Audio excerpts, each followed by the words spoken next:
كل حبايبنا المسيحيين اللي هنبدأ نصوم مع بعض صيام العذراء، وكل الناس اللي زهق من اللحوم والفراخ، وكل الناس اللي عايزة أكل رخيص، وكل الناس اللي عايزة تاخد نظام دايت فيجيتيريان نباتي، تجمع لي هنا. هنعمل دايت صيامي مع بعض، دايت مش مكلف، بعيد عن اللحوم والفراخ، عايزين حاجات بسيطة، تعبنا من اللحوم والفراخ، هنصوم صيام العذراء، حاجات بسيطة نعملها مع بعض. يلا ورقة وقلم ابدأوا معايا. أول حاجة في الفطار، أنا هاخد في الفطار هعمل أولا صيام متقطع، هبتدي الساعة 12 وهقفل الساعة 8. الساعة 12 هبتدي الفطار بتاعي بكوبايتين أو إزازة كبيرة من المية زي كده، وهاخد معاها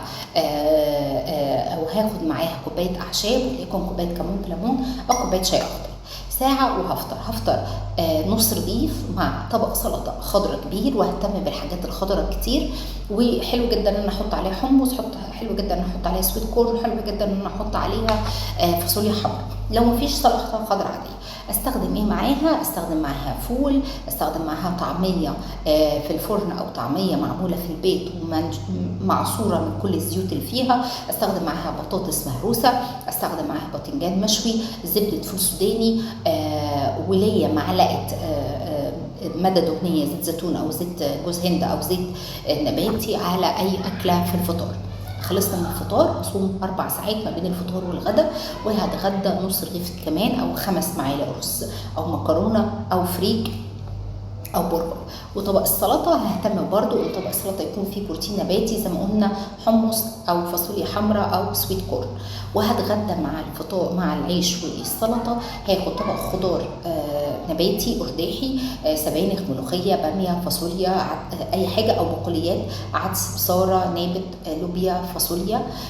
ممكن اخد تونه لو انا باكل تونه في الصيام، او انا من الناس اللي بتحب التونه في الدايت، هاخد طبق تونه متصفى من الزيت، او هاخد سمكتين مشويين، او هاخد حبه جمبري صغيره، او ممكن اخد مسقعه بس البتنجان فيها يكون مشوي مش مقلي، او بطاطس ني في ني. كل الاكل ده ينفع معانا في الغداء كويس جدا. طيب هصوم 4 ساعات واتعشى. هتعشى ايه؟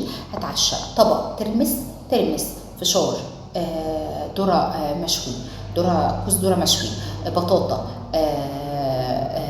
كوبايه حمص شام، بليله مع 2 فاكهه، ويبقى كده انا قفلت العشاء. هطلع من الصيام ده خاسس قد ايه؟ خاسس حوالي من 2 ل 4 كيلو لو عملت باقي الشغل.